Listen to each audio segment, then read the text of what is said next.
I love that. I love that. It really has such great energy to set up the stage just for us to screw it all up and ruin it. Anyway, hey everybody, welcome to the only show in hospitality bold enough to be its own Valentine. I'm Glenn Haussman. That's Craig Sullivan. Thanks so much for spending some time with us today as we kick off the weekend. How you doing, buddy? Great. How are you, Glenn? I'm excited because in just a couple of weeks, I'm going to be coming out to see you with all of our friends at Click. So I couldn't be any happier.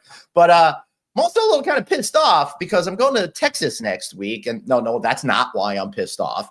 But apparently it's going to be like 30 degrees or some crap like that. I get that here. I don't need to go to Texas for it to be 30 degrees. No, you don't. You know what, Glenn? You know, I don't know if the audience knows this or not, but you're a big one on conservation and not paying exorbitant energy bills. Right.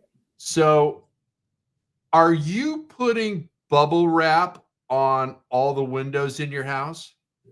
No, just the cats. Keep that way. Reduce your heat bill by about 25 to 35%. Yeah. I put bubble wrap on the windows.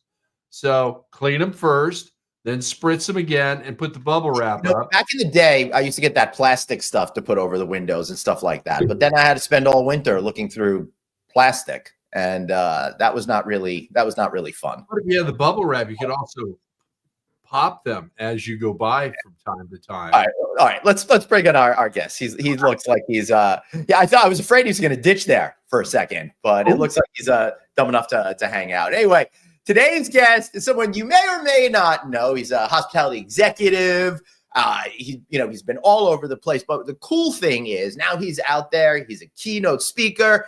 And he's got his own podcast that's got such a great vibe about it, Craig. It's called Most People Don't, But You Do. And I think that really captures the essence of a lot of what people are facing out there in the career world and their own internal challenges. So let's welcome to the show, Bart Berkey. How are you, man? Yeah, thanks for the warm welcome. Holy cow. Yeah, happy Valentine's Day. My wife ditched me, so I'm spending some time with you two fellows. What's the deal? Yeah. Welcome to the club. I got two of them that ditched me. Yeah, we had dinner last night, and she said, "Can that count for our Valentine's Day dinner?" And I was like, "Okay, whatever makes you happy. Whatever makes you happy." We are going to figure out what we're going to order in for dinner later. So, we really want to keep that spark alive. So. We're very focused on that. So, Bart, thank you so much for joining us. It's great to have you here on Friday. But listen, man, I had a long week. I'm crabby, and I could use a coffee.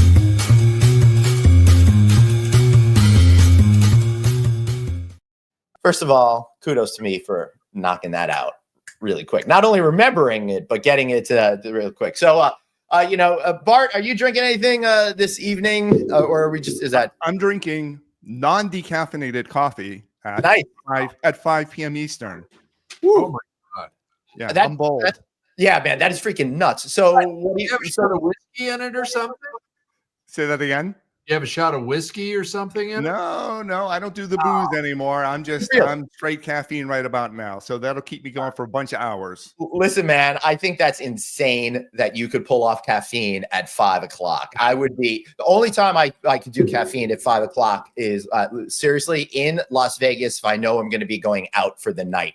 Other than that, it's a gigantic mess. But meanwhile, hey, everybody, thanks for spending some time with us as we go into the weekend. Cheers, Cheers.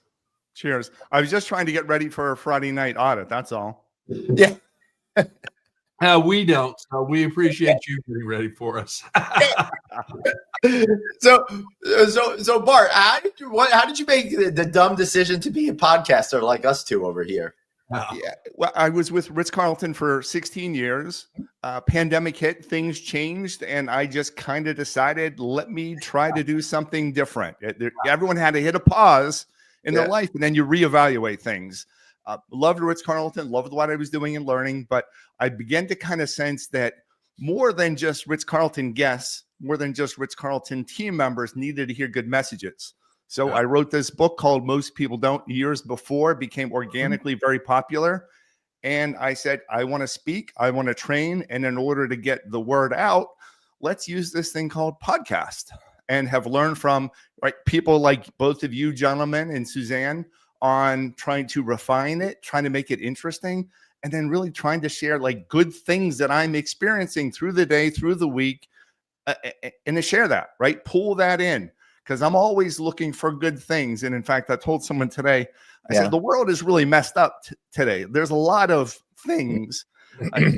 I won't get into all the things, but I saw someone on social media and they were saying something about, I'm going to worry less, and this is why.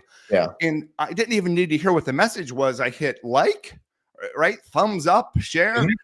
And so when things are bad in the world, there's even more need for people to hear good things. So that's kind of my passion right now. It's not kind of, it is my passion, being able to share what people are doing that most people don't, that makes a difference.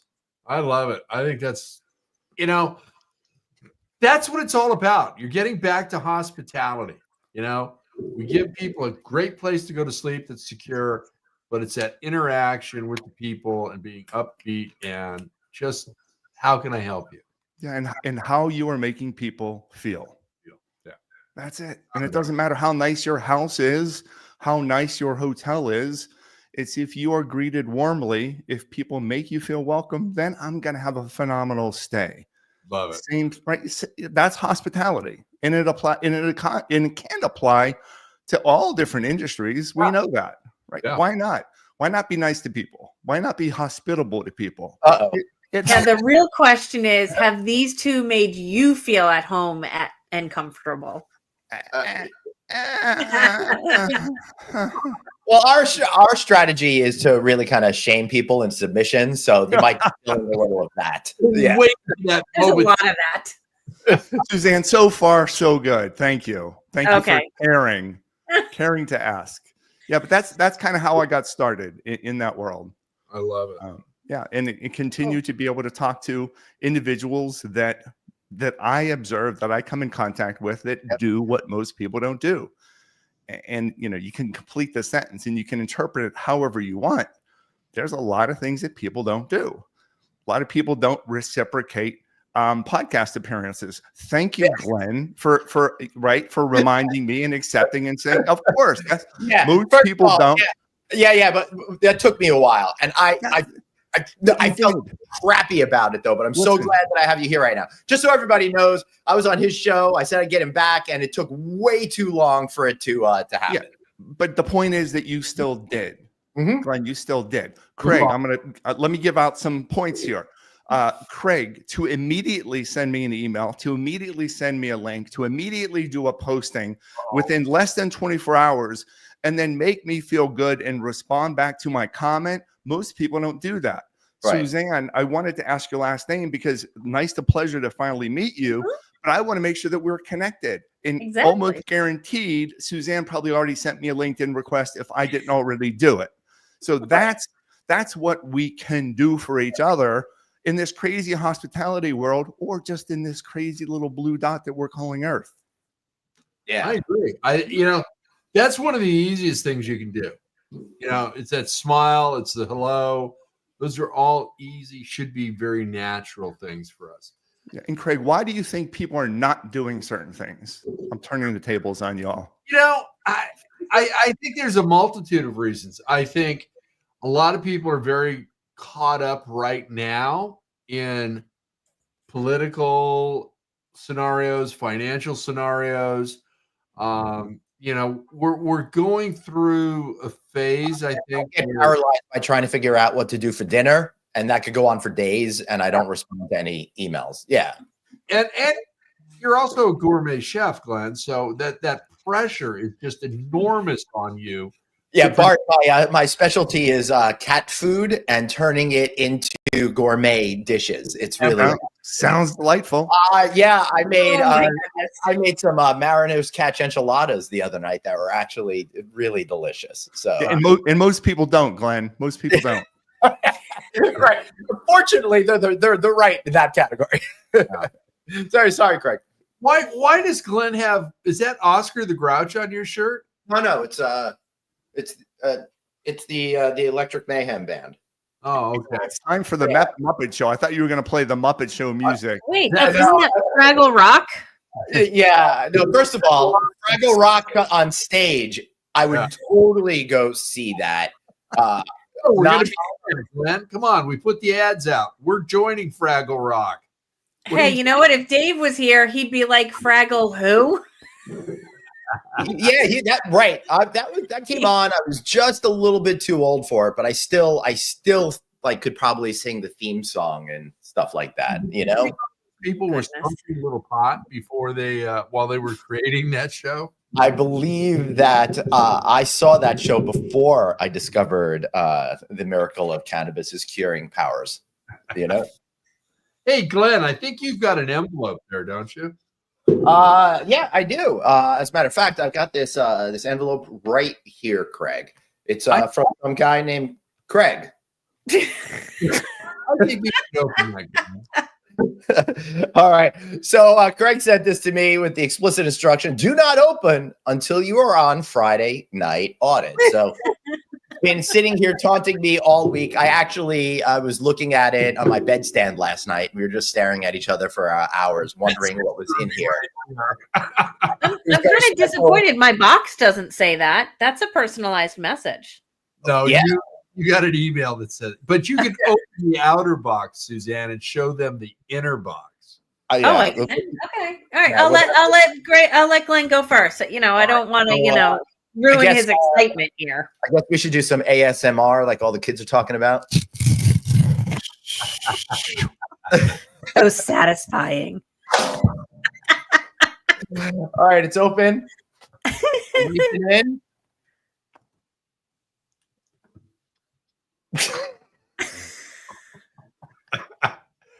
Oh God. You pass. Big deal. Look at that. Nice. And a nice photo. Is this for click, or is this just for this will just get me into like the White House and stuff like that? It'll get you everywhere. It's got the no vacancy logo on it. Why is it like I really want people to see how horrible of a picture this is. We got to go back a little further. It's fuzzy. Yeah, hold on one second. I'm going to do this, and there you go. Oh, it doesn't even look like you, Glenn. Isn't that one of your business cards?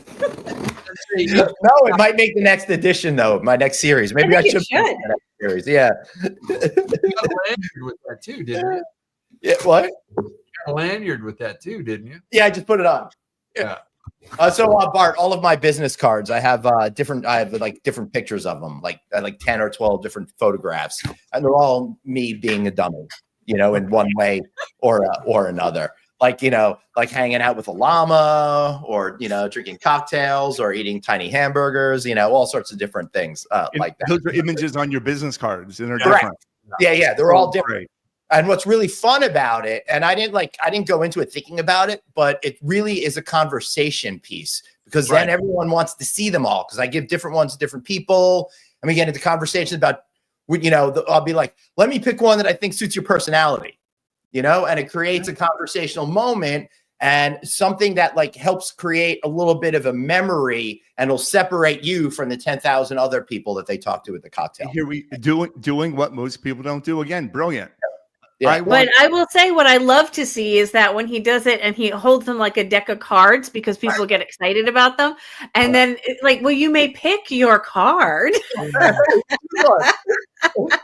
want a rookie edition, honestly. Mark, it's funny you should say that. I change them every time I get new cards. Yeah. I change a lot of the photos out. Yeah. So hopefully you have them saved and you have them laminated and sealed.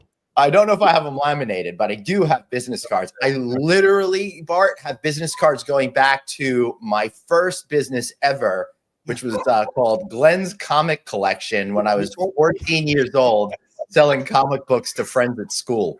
Oh, that's awesome. You did tell me about that. Sorry, Craig. The other thing is, if you happen to have 25 of Glenn's cards with no duplicates, he will take you out for a free dinner. Great idea.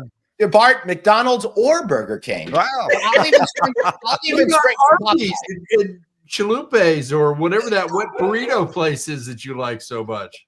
Such a great idea. We'll go on a burger chat. Yeah, Bart, we're here to talk about you. We're not here about talk about my my silliness. But why don't most people don't? You know, Craig, you had Craig answer that question. Yes. But Yeah. is it all those things, and just are we fighting this inner battle with ourselves? Let's keep us moving forward. What is it? I did a lot of studying, a lot of research, and researching much more smart, intelligent people than I am that actually go into the scientific realm of this. It is because people have worry. They have 60,000 thoughts in their own mind that are dealing with them. And it is very hard to get out of the inside voice, the interior voice, the internal talk, to look up and look out. And you're being distracted. So imagine you have all this worry going on in your mind. What do you do to try to feel better? Some people exercise, move a muscle, move a thought. Great. Get outside with nature. Love it. Yeah. Other people are doing this. I want to get a dopamine hit of something. Well, before I get to the fun thing of people swimming at a resort that I'm going to go to, I'm seeing 18 things that are just sad and depressing and troubling.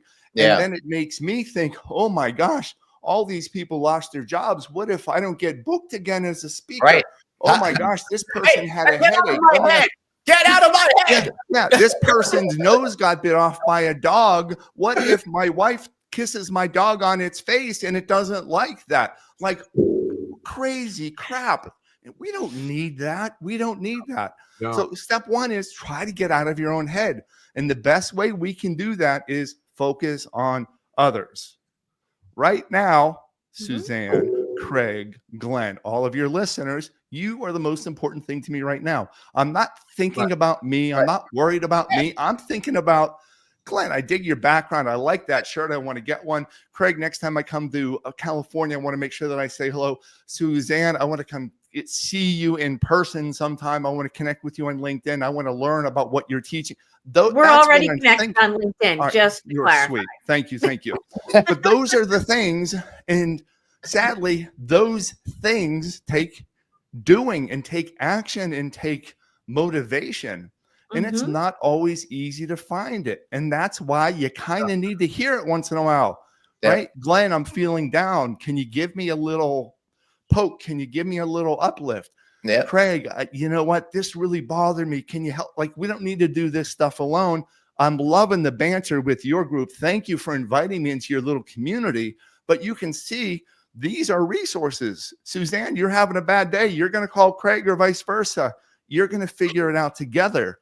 But most people either don't have that community or don't know that they should reach out to other people, or have not heard from a speaker that they should get out of their own heads. So those are some of the primary reasons why people aren't doing.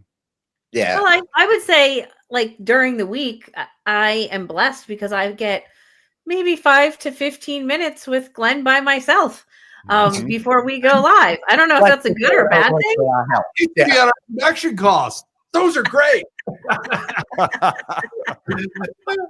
Yeah, Bart, I'm very good at I'm very good at focusing on being here and very present. Yes. But my ultimate weakness is if you're not here with me right now, I tend to forget that you're even around. So I don't call people. I don't talk to people. I'm very insular. Every day. What's that? That's why I call you every day. Yeah, totally. I'm always happy to talk to people, but I'm never thinking to talk to anybody. But you know, I mean, that's interesting that you say that, Glenn. And as long as you have friends that know that, one, it's great that you know that about yourself. So the self-awareness part, most people don't know that they're good at this or bad at this. You know that you're not good at something. Two, you have a circle of friends that know that. They know that about you, so they're not going to take it personally. And then three, I'm just even thinking, you probably have systems, or you will have systems, or you should have systems set up to remind you, hey, reach out to Bart, reach out to Suzanne, reach out to Craig, reach out to Nick, reach out to Craig, right? Whoever. So, you know, it's all doable. You just got to stop once in a while, like the pandemic caused us to do, and think, what's important? What can I do better? How can I feel better? And more importantly, and probably most importantly, how can I help someone else feel better? Yeah. Kind of why we got into this world. Yeah, that's right. That's why I love our business hospitality, because there's so many amazing people. I was in other industries before it, and there were a lot more people that did not have the happiness gene in them, let me say. But Bart, Mr. Cards has a question for you. It is Valentine's Day. Roses or chocolate? What direction do you like to go? I'm digging chocolate. I'm digging chocolate. Yeah, I same agree. here. Chocolate for me, roses for my wife. That's a good balance, right? I got roses this morning and a big giant balloon. Wow. And then I gave out chocolate and candy. Nice. Yeah. Nice. Yes. That hospitality heart, Suzanne. Mm. Live What with it. happens? Although my son hasn't given me his Valentine's yet. He was waiting for me to feel better. Okay. Bart, Sorry, how did Craig, you you were hospitality? say that again, Craig. Sorry.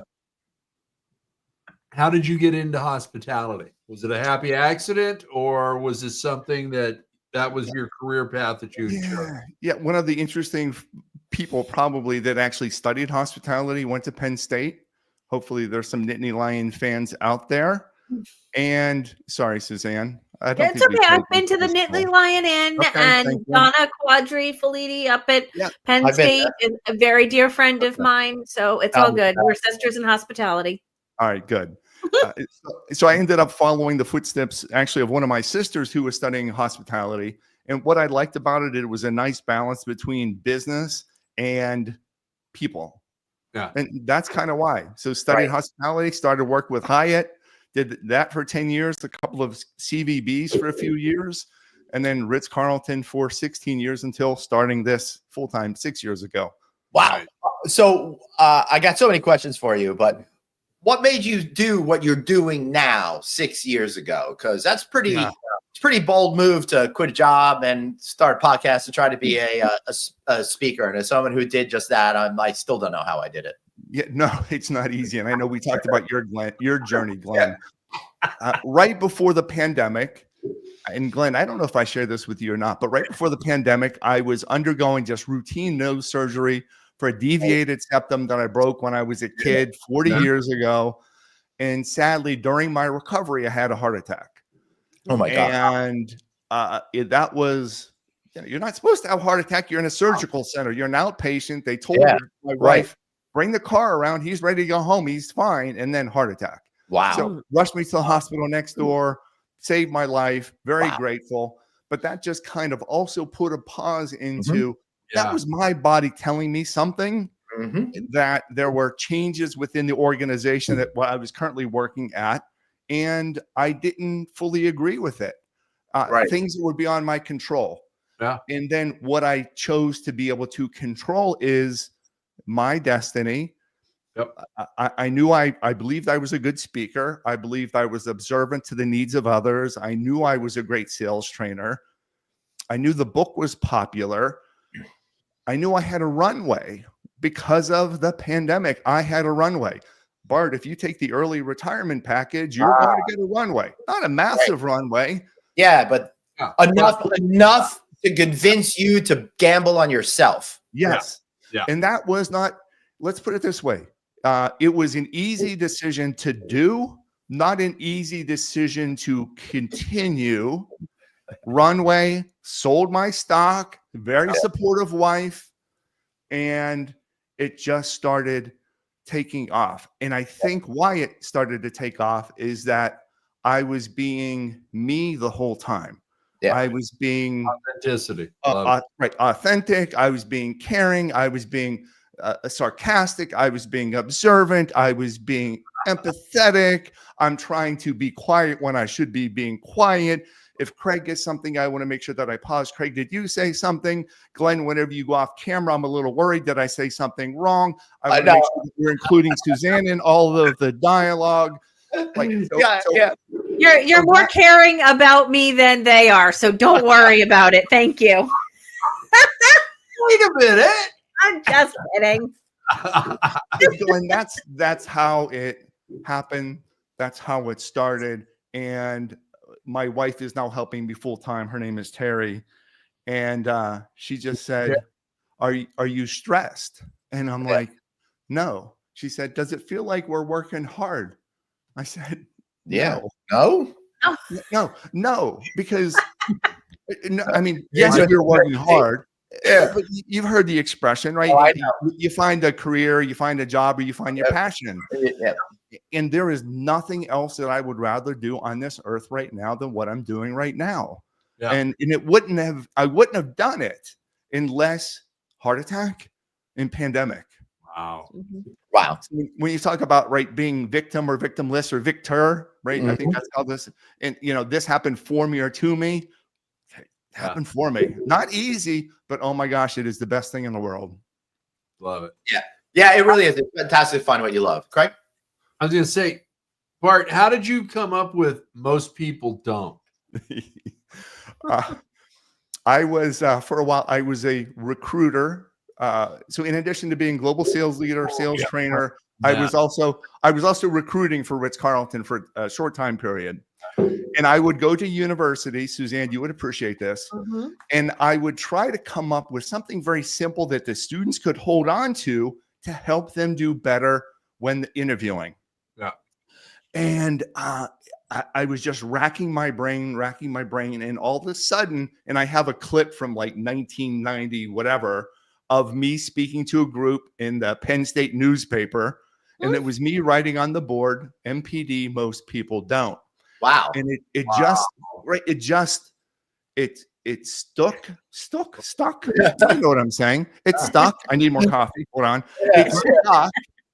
And I'll share this quick story with you all if it's okay. Yeah.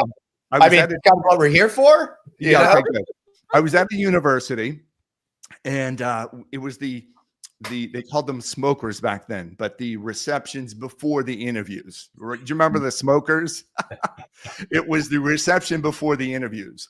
And there was a whole bunch of great senior students there and a bunch of alumni recruiters like me. Some were alumni.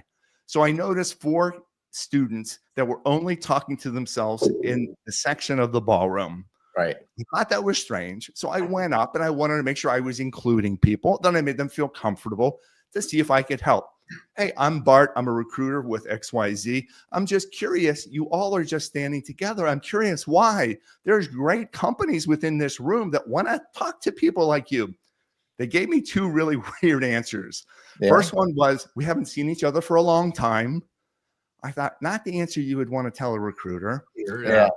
The second reason was worse. We're here for the free food. And they were serious. That sounds like something Glenn or I would say. Hey, At least they were honest. at least they set goals and they're living up to them. Apparently.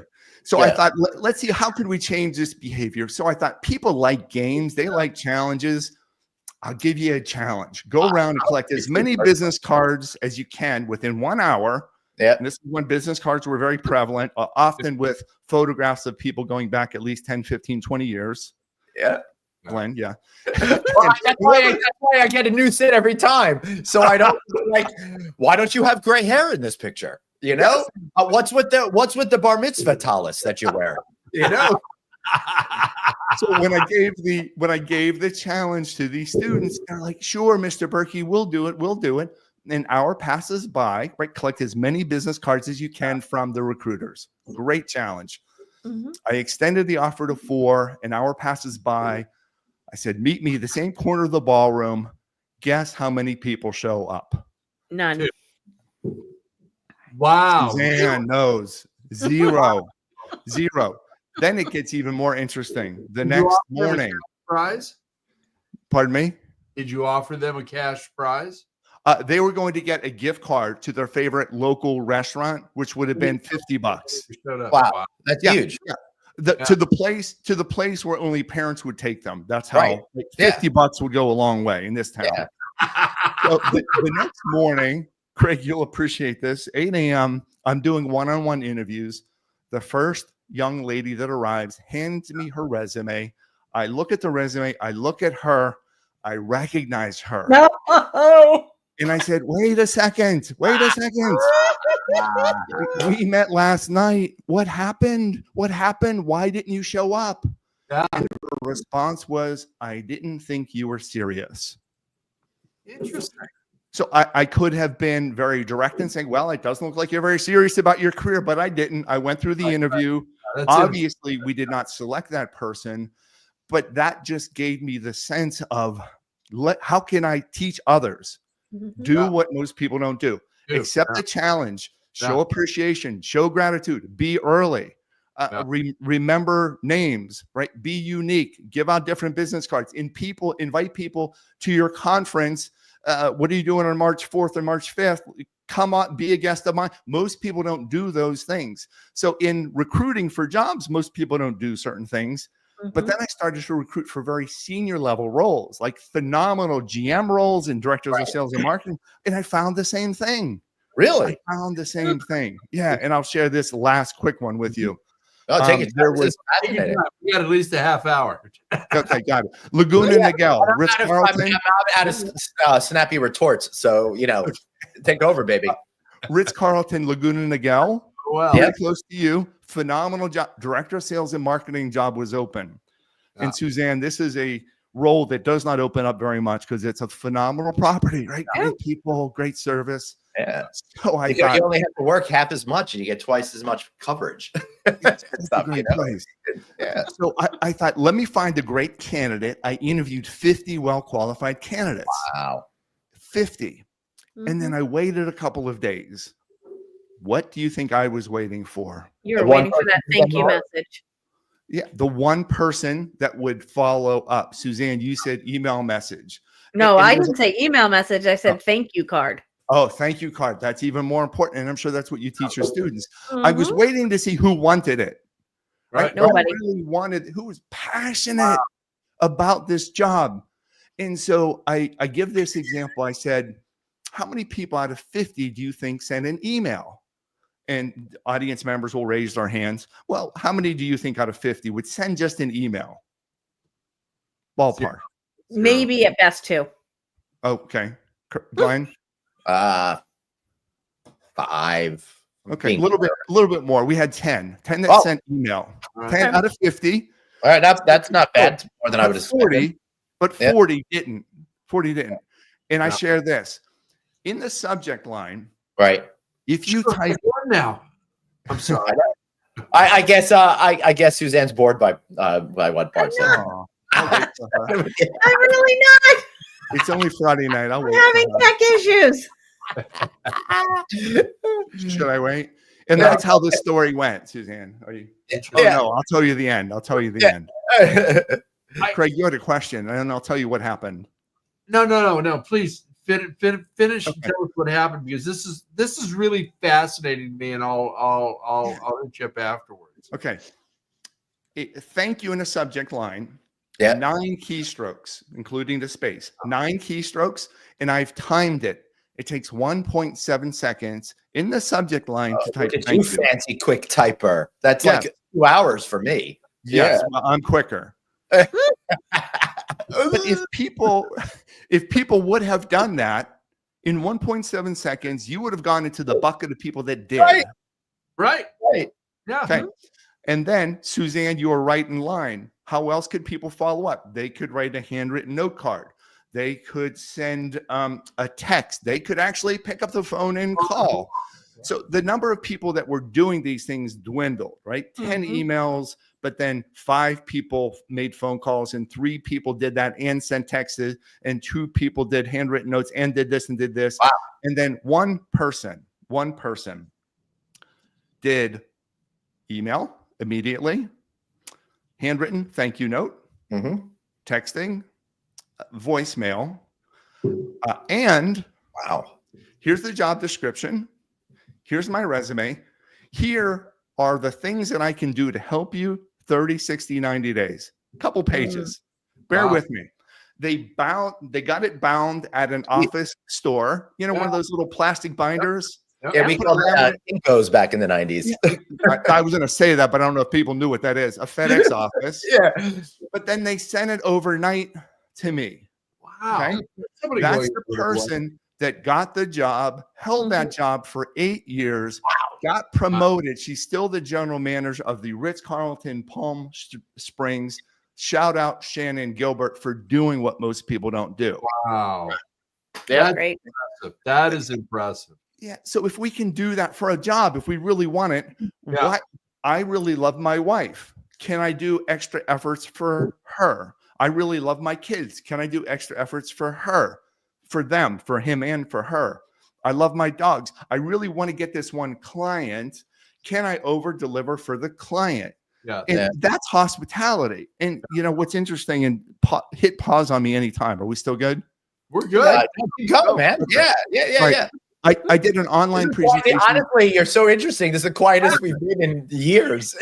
Okay, good. Yeah. I did a virtual presentation the other day, and I want your ideas on this. Mhm. And this was a group of female executives. Yeah. Brilliant people, all different industries. All right, so I'm And not we- hitting any of these boxes. Yeah, all right, go on. And we were talking about Sunglass. something that I say, notice, anticipate, and over deliver. Right. Yeah. And when we got to the over deliver part, I was asking them, as great leaders, as Right. great teachers, as great owners of conferences, of great podcast hosts and owners of businesses and keynote speakers, what are you doing to over deliver? And I asked this question to hoteliers. I asked this hotels to destinations. I asked this hotel to salespeople for cybersecurity companies. And I got to be honest, it's hard for people to come up with an answer. And I do my best not to say, well, that's just delivering. Well, I have one-on-ones with my team at least once a week, delivering. I grade my paper, Suzanne, on time, delivering. I have Right. office hours, delivering. Over delivering, like what could that look like? And I'm going to say Friday Sunshine Craig just did that. He mailed a package to his buddies with something that he made up in particular for him to be able to open for fun. All just for like a 10-second laugh. Yeah, for That's all. giggles. There we Yeah. go. Oh, yeah. I'm gonna laugh. I needed that laugh for about an hour. Yeah. Clever. Yeah, but it's interesting, isn't it? Over delivering is what we do in hospitality at its finest. Yeah. It's what Suzanne does as an instructor, as a professor. Glenn, it's what you do as a podcast host. Craig, it's what you do as a conference owner. I saw that. But how can we encourage others to over deliver, and what does that even look like?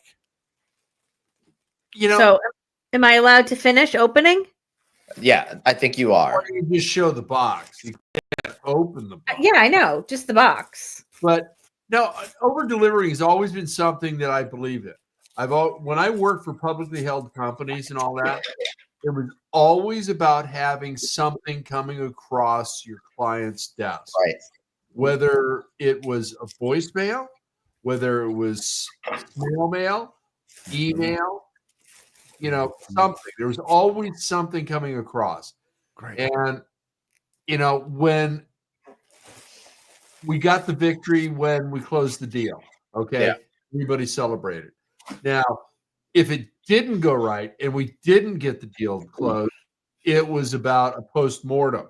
And was there something that we didn't do, or was there something we did do that killed this deal? I work with a woman by the name of Daniela Leffler. She's the producer of my show. My opinion, she's the reason I've got all the success with the show. Okay? Mhm. It's not me. I smile. I thought my opinion too. Yeah. Thank you. Now she is maybe 30 something at this point. Okay. Very early 30s. And we were having a discussion about the generations and the workplace. Mhm. And she goes, my parents said I could grow up to be anything I wanted to, but they didn't tell me how difficult it was going to be. Mm. And I went, that's really interesting. And the other thing is, her and our discussion got a little bit deeper. And I said, you know what? I've got to stop saying that your generation is useless and doesn't know how to work and they're lazy and all that. And you got to stop saying my generation are just a bunch of psychopaths.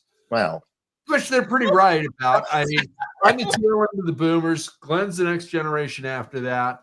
And she was absolutely right. And then I hired a person that was a cameraman for me who was in that same generation, 2 or 3 others. And it's like, these people are showing me things in their generation that gives me hope for the future. They do work hard.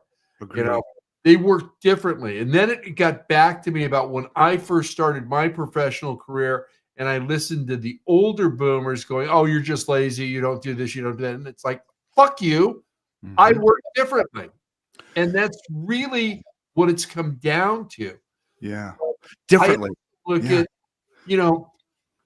Glenn and I had a discussion on 3 Minute Thursdays. That's our rant show. Okay. About ghost jobs. That's non-hospitality related. Make sure you tune into Instagram every Thursday. On Instagram exclusively. But ghost jobs are quite an issue right now. And ghosting jobs. Is that what you said? Ghosting jobs? Ghost jobs. Like when they put up a job that's not really being hired for. Yeah. Yes. Understood. Yeah. And what was their response, Craig? Why? I talked to some recruiters. They did the song and dance. Well, we don't always take them down. We don't do this. We don't do that.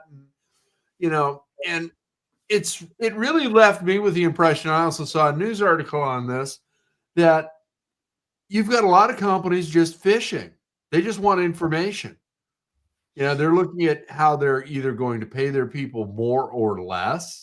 How they're going to offer more or less benefits, and nobody gets back to anybody. I've listened to people for decades now. When it first started getting popular to submit resumes and all that via email, it goes into the void. Yeah, Glenn can sing that song, but we're not going to ask him to. Again, we don't want to. I don't want to shame the artist with my voice and also copyright issues. Yes. Yeah. Well, copyright issues. That's all he cares about is copyright. Yeah. You don't want to mess with like the YouTube peoples. LinkedIn, they don't care. It's like Wild West, but YouTube is like about everything. Yeah. Craig, what was your question? But how are companies and people that you're talking to on your podcast reacting to all this? Yeah. If they are, there was a woman that I had, Giovanna Ventola, started a group called Rise, RHIZE. Okay. She started an organization for people that were unemployed and wanted to be able to bond together to talk about what could they do differently and what could they do better. Okay. And she was faced with, in 3 years, she was laid off 3 times. Ooh. And she jumped to social media to be able to express her concerns. This is horrible. I don't know if it's me, but this is the 3rd job. This is the 2nd job. It's just, It was a sad story. And she said, I want to be able to find other people that are company loves misery, but also company can bond and create community. Misery can you know what I'm trying to say, create. Misery can create community, I guess. And that's what she created. And it is people that are trying to give advice on great companies to work for, companies that are hiring, best practices with regard to resume, when to use AI, when not to use AI. Yeah. So there's almost a groundswell of individuals that don't like being ghosted and are trying to do something about it. But it's a grassroots effort. It's RIZE. So I would encourage people, if they want to learn more, so that's one element. And then the second element is, I believe companies are always looking, and we know in hospitality, you're always looking for good people. Right. Suzanne, if I was looking for a great intern, you could probably tell me pretty quickly, out of 500 students, I need to get this one. Be us. I believe that they are putting the fish in the water. They're putting the bait in the water, the fishing pole in the water. And they are seeing, even though maybe we don't have a job right now, let's see who bites and who is really outstanding. And then could we convince them to join our organization? I kind of think that that's what's happening, but I don't think that there's enough processes for follow-up for follow through for the companies. And then there was a presentation that I did right when the pandemic started. I might need to even bring it about.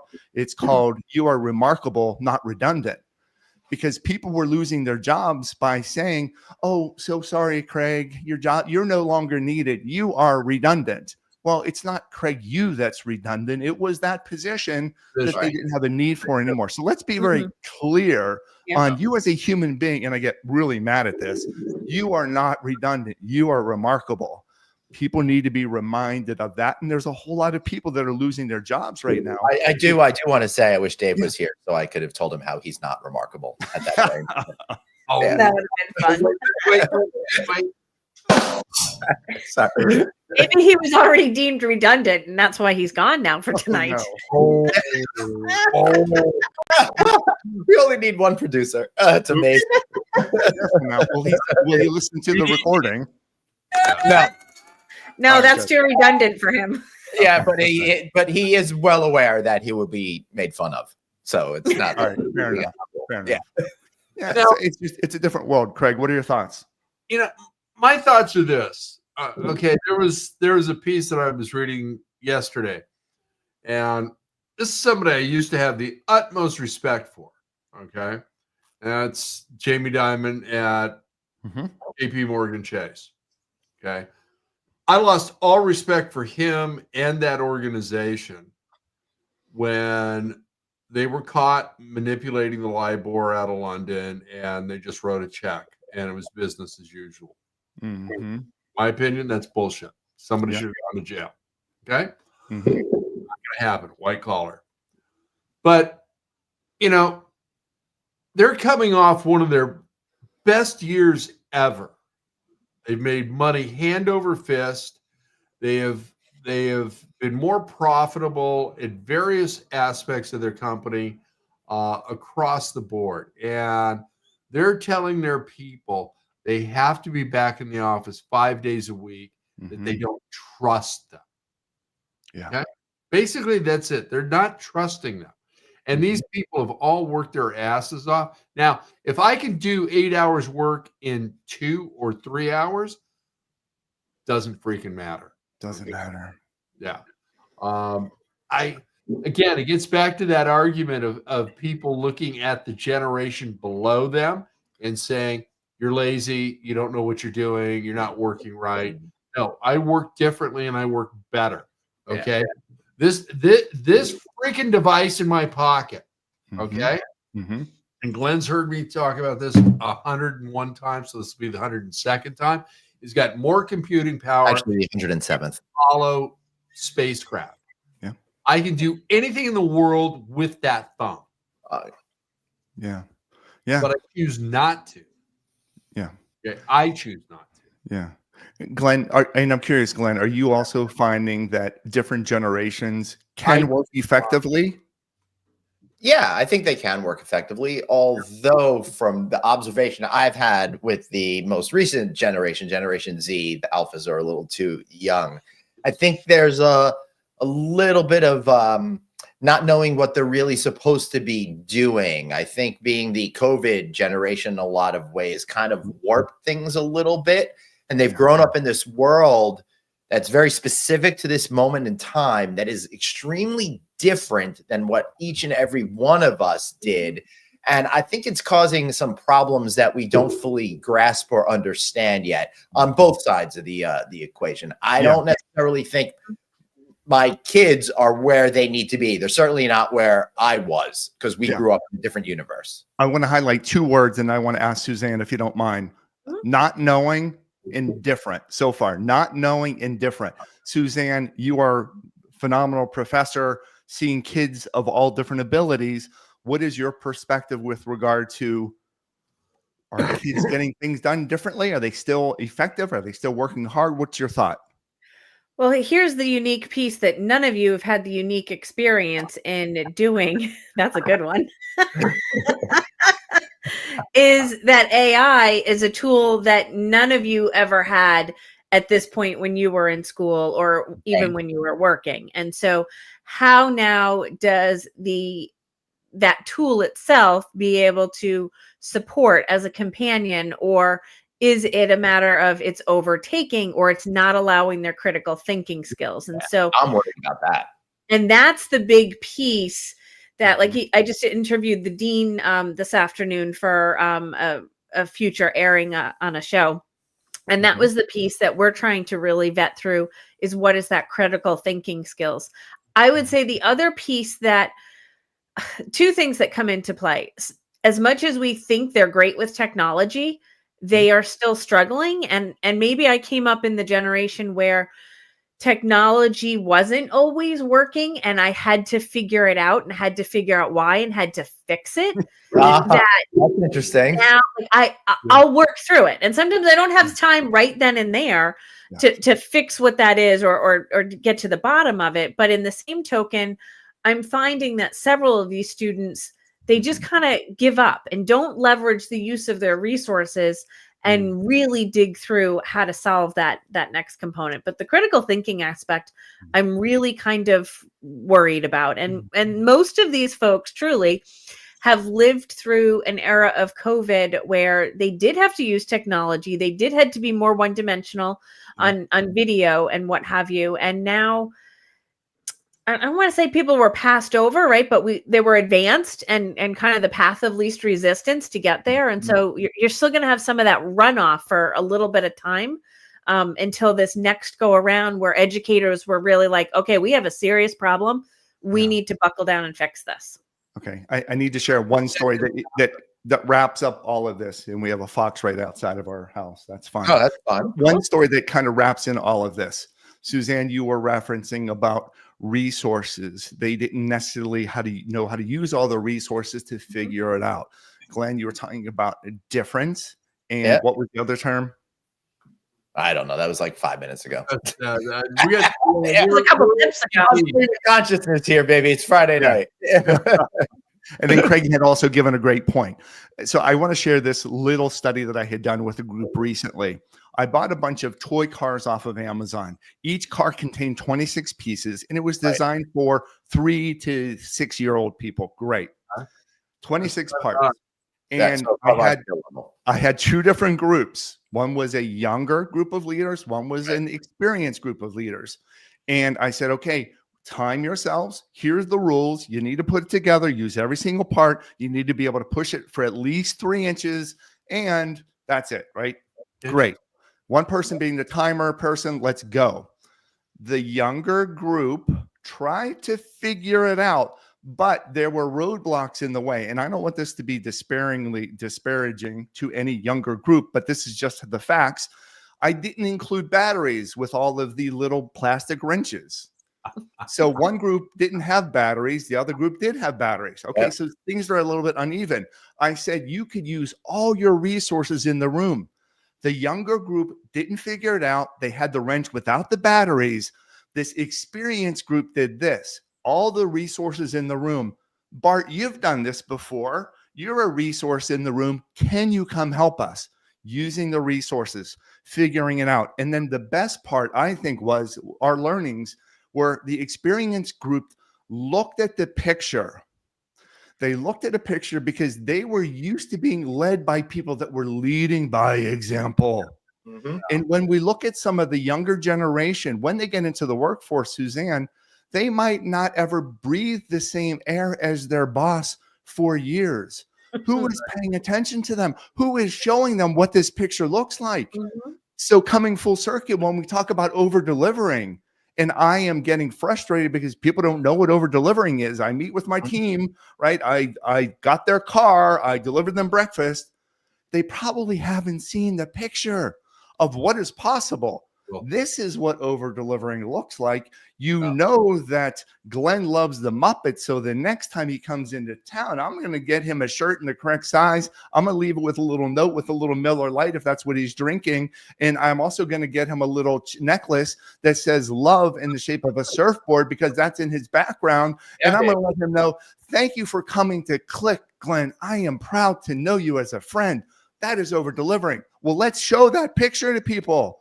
So that the 25-year-olds, the 26-year-olds, the 27-year-olds can get it, right? The 30-year-olds, the 40-year-olds, anyone that can't get over-delivering, I think we need to show them the picture Yeah. Totally. So what I'm taking away from this is Craig's going to give me a surfboard, which I love. So that's great. Not my Van Halen surfboard, but I will give you a surfboard. No, I do not need a surfboard. Can you picture me on a surfboard? I'm not even sure I could I think it would be a great prop in Studio B at your place. Yeah, maybe a little love surfboard on your necklace. I love it for Glenn. I think that would be great. Some fresh pineapple edibles for Suzanne. And Craig will find more out about you soon. If you look at the ad for today's show, that my Van Halen surfboard is behind me, and yeah. Okay, so we're learning more. We're observing, and we can over deliver for each other. Actually, I'm a big fan of Van Hagar, not Van Halen. David Lee Roth got really boring really quick, and Van Halen sold more albums and packed more people's butts in the chairs at their tours. Yeah, I want to go see him in Vegas. All right, but now we got to do.